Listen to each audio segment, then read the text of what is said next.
In this lesson we're going to carry on from the previous lesson in which we were looking at the imaging properties of a converging lens. In this lesson we're going to have a qualitative look at how the image changes as we move the object towards or away from the lens. Now you remember in the previous lesson that when the object distance, which we'll call u, that's the distance from the principal plane of the lens to the object, is exactly 2 times the focal length, that's the distance from the principal plane to the principal focus, and we have 2 principal focuses, f2 and f1, then the image distance is exactly the same as the object distance. Okay, so we'll write that's the image distance, and so what we're saying is that when the object distance is 2 times the focal length, then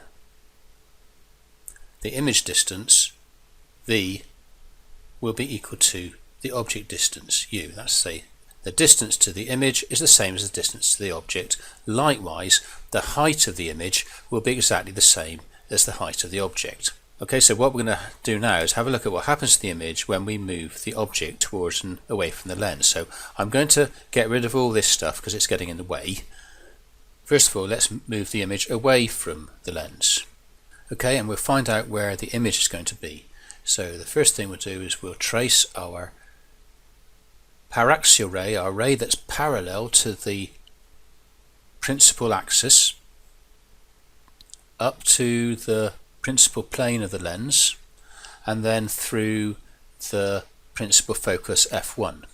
There we go.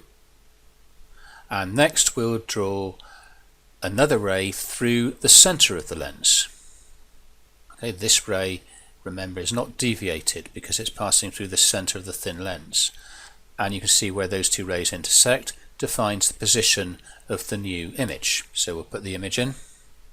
Okay, so we can see that when we increase the object distance, then the image distance, that's the distance from the principal plane of the lens to the image, decreases. Okay, so when u increases, then v decreases.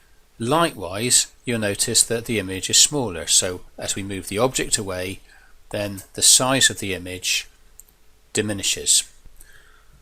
Next, what we're going to do is we're going to see what happens when we move the object towards the lens.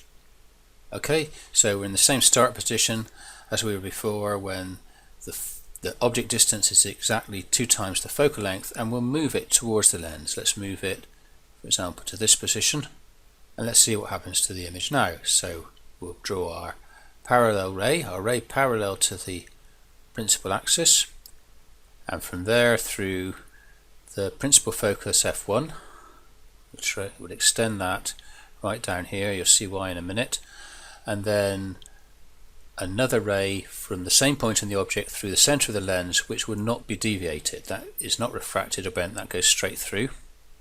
Okay, and we can see we get an intersection there which defines the position of the image. Okay, now you can see that the object distance has decreased. We've moved the object towards the lens, and when the object distance decreases, then the image distance increases. Okay, so the image has moved further away from the lens.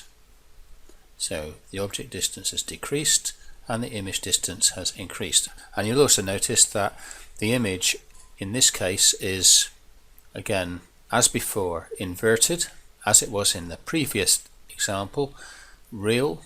We can form the image on a screen, and in this case it has increased in size.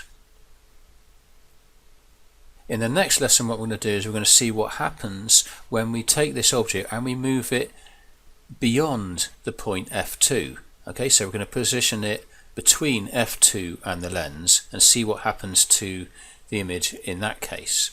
And then after that we'll look at a relationship between the object distance, the image distance, and the focal length of the lens.